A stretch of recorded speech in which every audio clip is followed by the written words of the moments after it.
Bom dia. Há pessoas cegas aqui? Há pessoas ciegas acá? Eu falo fora do microfone de propósito. Esta é uma medida de acessibilidade na comunicação. Eu pergunto primeiro fora do microfone, se pessoas cegas na plateia, assim, pessoas cegas na plateia podem saber aonde eu estou e se posicionar corretamente. Caso contrário, a tendência é que pessoas cegas virem seu corpo e sua face na direção da caixa de som. Ou seja, fazer acessibilidade na comunicação nem sempre envolve mais recursos, e sim apenas mudança de mentalidade. Agradeço a Viva Trust e a AVI nessa oportunidade. Represento aqui a Escola de Gente, Comunicação e Inclusão, juntamente com Hércules Soares, nosso superintendente-geral. Peço a atenção de vocês para um vídeo de trabalho da Escola de Gente. Esse vídeo contém medidas de acessibilidade na comunicação. São 3 medidas: legenda e audiodescrição e Libras, língua de sinais. A Escola de Gente não faz vídeos acessíveis porque é boazinha ou quer impressionar ninguém. Nós seguimos a legislação internacional, uma legislação que 30 dos 33 países da América Latina já ratificou como lei, que é a Convenção sobre os Direitos das Pessoas com Deficiência, assinada pela ONU em 2007. Processo do qual participamos no Brasil, nos Estados Unidos, e que acompanhamos esse monitoramento. Todos os vídeos, de acordo com essa convenção, repito, ratificado pela América Latina, garante que sempre tem que haver medidas de acessibilidade na comunicação. Afinal, na nossa América Latina, são 80 milhões de pessoas com deficiência. Peço a atenção de vocês. Obrigado. Pobreza y discapacidad, una relación incuestionable. Las palabras pobreza y discapacidad se van cruzando en la pantalla. El globo aparece, la puerta se abre y dentro del globo aparece la marca de la Escola de Gente. Según la ONU, cerca del 15% de la población mundial tiene alguna discapacidad. Son más de 1 billón de personas. Aproximadamente un 80% vive en la pobreza en los países en desarrollo, incluyendo Latinoamérica y Caribe. Casi 46 millones en Brasil, de acuerdo al censo de 2010. El 23.9% de la población total. Niños y niñas con discapacidad viviendo en la pobreza se vuelven las principales víctimas de la violación de los derechos humanos en el planeta.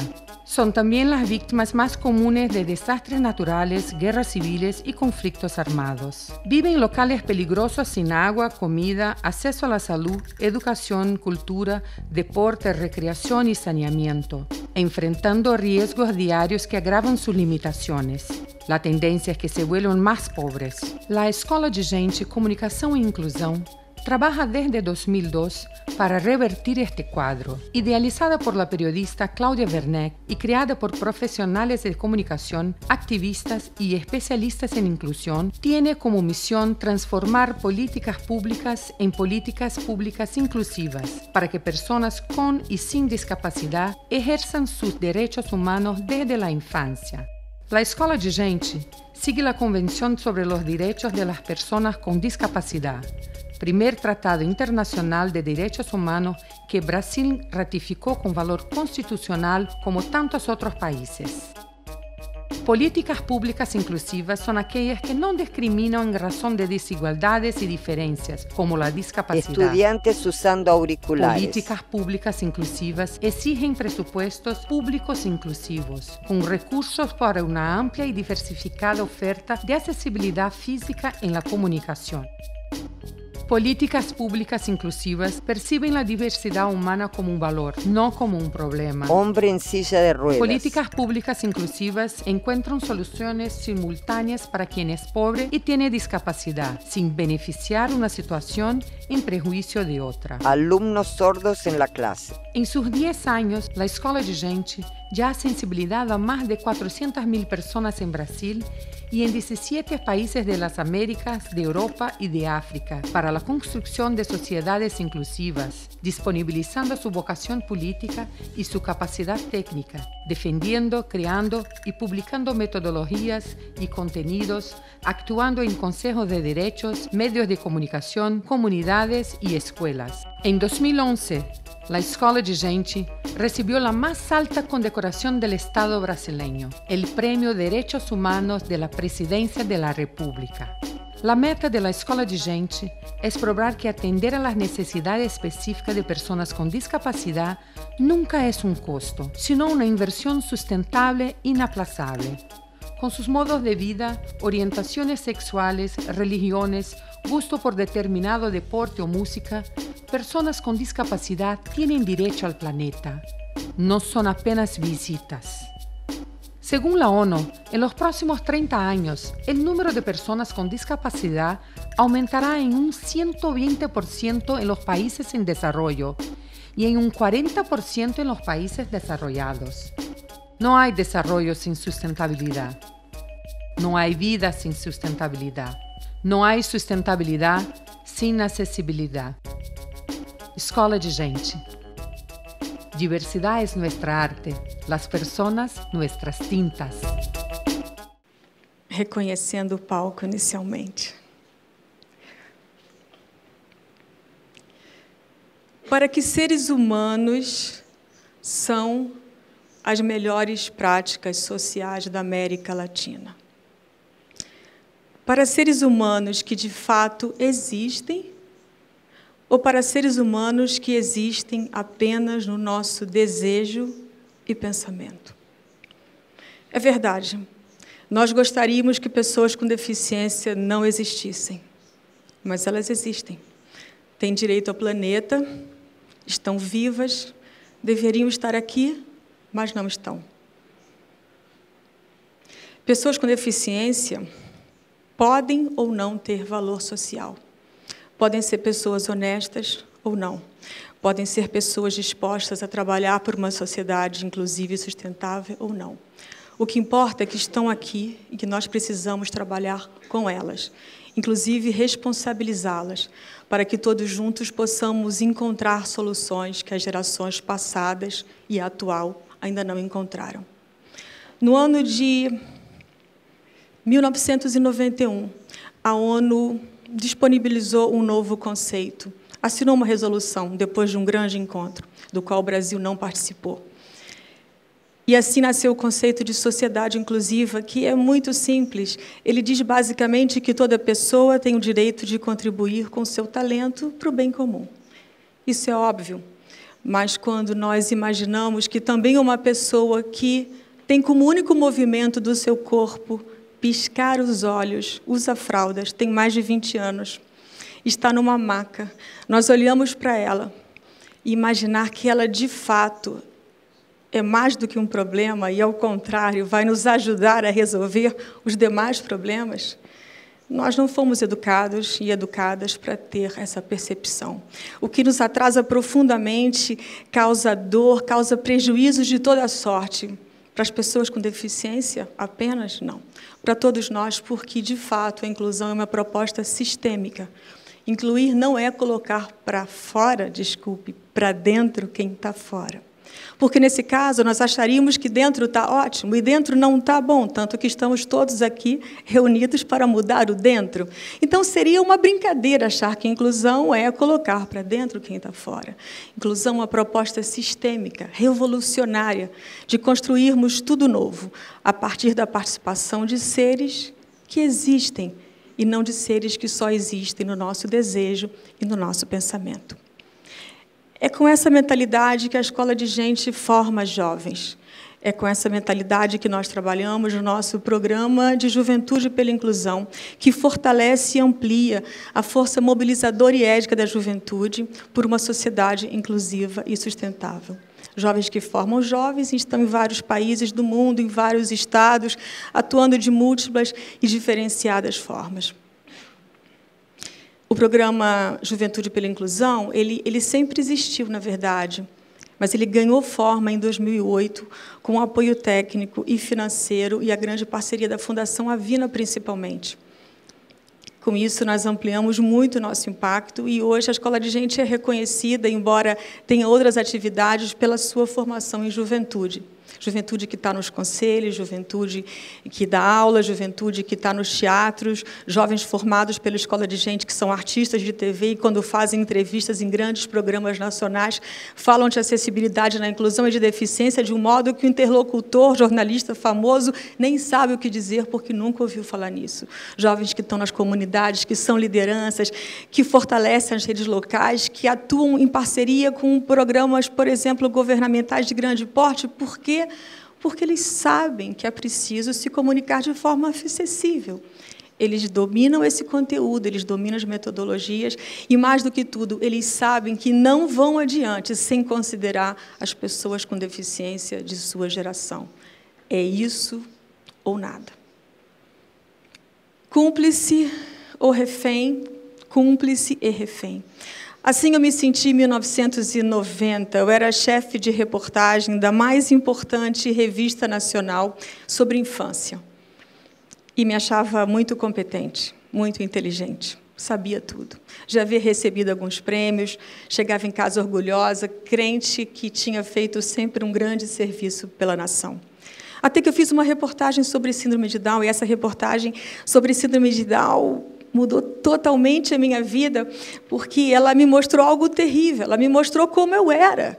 Eu descobri que eu não era a jornalista competente que eu imaginava, e sim alguém ingênuo e imaturo, que, como as demais pessoas à minha volta, inclusive os médicos e professores e pessoas que eu entrevistava, assim como eles, eu tinha uma visão pequena, reduzida, diminuta da humanidade a qual eu pertenço, porque eu achava, imagine, vocês, que pessoas com deficiência são um detalhe da natureza, que eu podia decidir quando que elas iam entrar na minha vida. Então, eu já havia feito várias matérias sobre deficiência nesses 13 anos de carreira, só que eu fazia uma matéria por ano para celebrar alguma data festiva do mundo da deficiência, geralmente uma matéria que contava uma linda história de superação e todos se emocionavam fora e dentro das redações, e aquelas lágrimas sentidas nos tranquilizavam para ficar mais um ano sem precisar pensar no assunto. Uma distorção, um grande equívoco. Com a matéria com síndrome de Down, não, porque eu tive a sorte de encontrar, imagine naquele tempo, há 20 anos, alguns adultos com síndrome de Down, jovens adultos totalmente capazes, conscientes da sua deficiência intelectual, e me relataram como é viver num mundo como o nosso, que adora os cérebros, os intelectos. O valor das pessoas acaba sendo reduzido à frase penso, logo existo, e quanto melhor penso, mais eu ganho dinheiro e mais eu tenho prestígio e sucesso. Como é viver nesse mundo com uma deficiência intelectual, com um cérebro considerado de última categoria? E eu comecei a ficar totalmente abismada, como que eu não havia, então, até aquele momento, percebido que isso era parte da minha vida, porque meus pais me educaram e não foram piores do que os pais de ninguém, para dizer que, com sorte, eu não ia me deparar com a deficiência na vida, que isso era um problema de algumas famílias azaradas. E eu percebi que não. Eu percebi que a deficiência é parte da vida, do meu mundo, da minha vida, de todas as vidas. E a sensação que eu tive naquela época era como se eu tivesse descoberto uma grande fraude política, econômica, um desvio de dinheiro, alguma coisa terrível que eu, como jornalista, havia descoberto, mas que ninguém sabia. E eu decidi contar para todo mundo o que eu havia aprendido. Isso foi em 1991, eu fiz a minha reportagem, fui premiada pela Associação Médica Brasileira e escrevi, então, o primeiro livro no Brasil sobre síndrome de Down, em 1991, chamado Muito Prazer, Eu Existo. Esse livro, ao contrário do que todos nós imaginávamos, foi um livro que se tornou um assunto de interesse público. Recebi 3.000 cartas e telefonemas a cobrar e pedidos de ajuda. Toda a minha família se envolveu, minha mãe, meu pai, meus filhos, as pessoas que estavam comigo na minha casa. E eu fiquei doente, porque a sensação que eu tinha é que eu não tinha banda larga para aquilo que eu estava gerando, para aquilo que eu tinha pensado e que eu queria contar. Aquilo era maior do que eu. E o mais sério de tudo foi que a minha própria classe de jornalistas dizia para mim: que pena que você abandonou o jornalismo. E eu dizia, mas por quê? Porque você agora só fala de deficiência. Eu falava, então é normal ser jornalista especializado em corrida de cavalo, em corrida de automóvel, em comida doce e salgada, mas deficiência não é assunto no qual você possa se especializar. Bem, comecei a ter problemas também com os médicos, que diziam que eu não era médica para falar de síndrome de Down, depois com os educadores, que diziam que eu não era educadora para falar de síndrome de Down. E aí a consciência vai expandindo, os problemas também, e a gente descobre que, quando defende uma causa de grande exclusão, vocês devem perceber isso também, a gente sente a exclusão da causa, como se fosse na gente. A Escola de Gente não nasce, portanto, de um movimento de pessoas com deficiência, e também sofremos preconceito de movimentos de pessoas com deficiência, porque somos pessoas com e sem deficiência, mas o interesse nosso nasceu dessa história que eu conto para vocês. E eu, então, passei a testar, de 1991 para cá, os limites da minha profissão, os limites de ser jornalista neste país. E essa é a maior de todas as aventuras. Pensar em inclusão é como rever tudo o que nós aprendemos desde o primeiro dia em que nascemos. E dá muito medo, porque o real é muito amedrontador. Pensar em inclusão é apenas fazer tudo para pessoas que existem, mas nós não suportamos o real. Então, o real dá um medo, e aí as pessoas não querem fazer inclusão. Existem outras razões para que não se faça a inclusão, mas eu entendo que essa sensação de liberdade, que é descobrir o mundo como ele é, talvez seja uma das mais sérias. Quem pertence a tu todos e és usted gente. São títulos de 2 livros meus, que nós vamos, Escola de Gente e a WVA Editora. A WVA Editora é a editora que... É que eu estou encurtando muito a história, mas depois dessa descoberta minha, e eu comecei a viajar muito para falar de síndrome de Down, de deficiência, comecei a estudar democracia e deficiência, orçamento e deficiência, controle social e deficiência, e o meu marido, que tinha uma empresa de informática, ele resolveu também ser meu editor. E essa editora acabou lançando, sendo referência no Brasil, lançando vários autores de inclusão e também especializada em livros acessíveis. Então, a WVA Editora e a Escola de Gente, elas vão oferecer para todos os conferencistas e convidados especiais um kit. Também, dentro do livro, vocês vão ver o mesmo livro em formato acessível, num CD. Esses livros são... Além disso, há também um manual sobre desenvolvimento inclusivo para meios de comunicação, que a Escola de Gente escreveu para o Banco Mundial em 2005, e que fala bastante dessa relação de pobreza com deficiência. Por que eu trouxe esses 2 livros e por que essas 2 frases têm tanto sentido para mim? Porque elas são a síntese de tudo que eu descobri e que eu, obviamente, senti uma necessidade enorme de compartilhar. Quem cabe no seu todos? Em 1997, eu comecei a pesquisar o uso leviano da palavra todos nas políticas públicas de quase todo mundo, até onde eu posso perceber. Eu tenho uma coleção de fotos de jardins, de escolas, de praças. Escola para todos, praça para todos, saúde para todos, mundo para todos, rua para todos, mas, na verdade, a palavra todos se tornou o grande álibi, uma grande armadilha, uma boa, inteligente solução para que, no século XX, a gente diga que está comprometido sem precisar explicar com quem. Eu, inclusive, criei um teste, o teste Seu Todos, que é um dos objetos de formação de juventude. A gente faz um teste, põe vários grupos, e a resposta é muito surpreendente.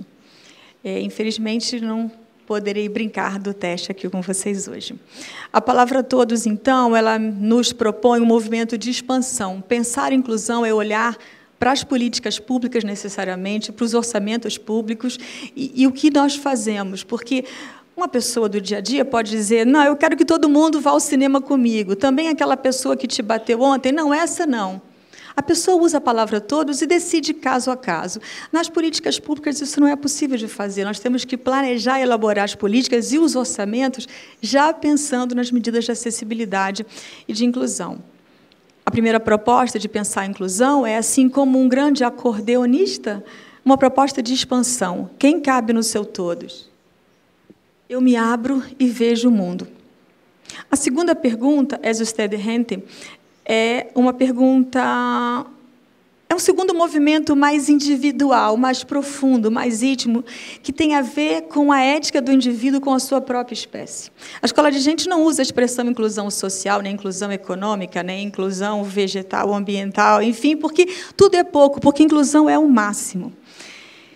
E quando nós, na verdade, nos damos conta disso, nós temos um segundo desafio, que é exercitar uma ética com a nossa espécie, a qual eu descobri que nós não conhecemos. E a notícia boa ou má é que não há nada que nós possamos fazer para trocar de espécie.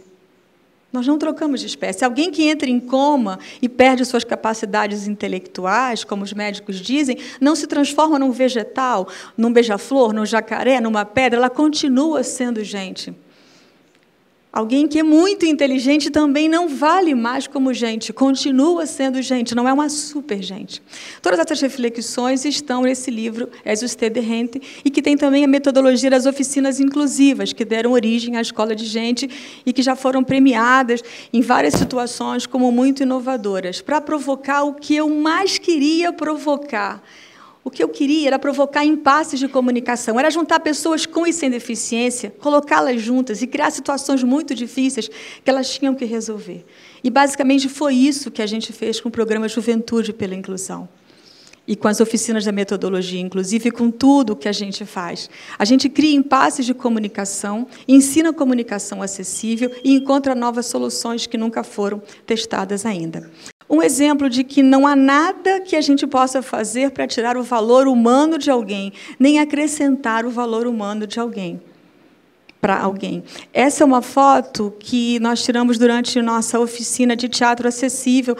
Essa jovem do meio, ela é cega, ela é queimada, ela tem uma estatura baixíssima em função de uma doença, e ela tem o mesmo valor humano que pessoas que não têm nada disso, que são consideradas lindas, fortes, altas, não queimadas. Ela é igual, isso não muda. Agora, ela pode ser uma péssima cidadã, pode ser uma assassina, pode não pagar imposto, ela pode ser tudo, mas o valor humano dela é inalterado e é igual ao mesmo de qualquer pessoa que está aqui. Eu vou correr bastante. Eu acredito que todos nós aqui nos discriminamos mutuamente o tempo todo, até pela cor do batom. Discriminar talvez seja o principal jogo que a gente aprende desde que nasce, ensinado pela própria família e também pela escola, e todo mundo joga tão bem que fica até divertido discriminar. O problema é que todo mundo joga esse jogo, também pessoas com deficiência jogam esse jogo, mas o impacto da força discriminatória sobre alguém que já está em vulnerabilidade é muito diferente. Diz a física que quando um caminhão e um carro se chocam, o vetor, a força vetor, é a mesma, mas o resultado não. O carrinho fica destruído e o caminhão segue adiante. O impacto desse jogo discriminador ou discriminatório que nós jogamos se manifesta de forma muito diferente em populações que não têm que se comunicar, que não têm o que comer, que não têm onde morar. Pode passar, por favor? Apenas uma ideia de como nós trabalhamos com o tema da acessibilidade para a sustentabilidade. Nós acreditamos que quanto mais acessível uma comunidade, mais sustentável ela é, porque há mais gente participando e contribuindo com seus saberes e suas perspectivas para as novas soluções. Se a gente continua tentando criar um mundo sustentável, deixando uma população enorme de fora, eu entendo que esse sistema não vai dar certo, essa conta não vai funcionar.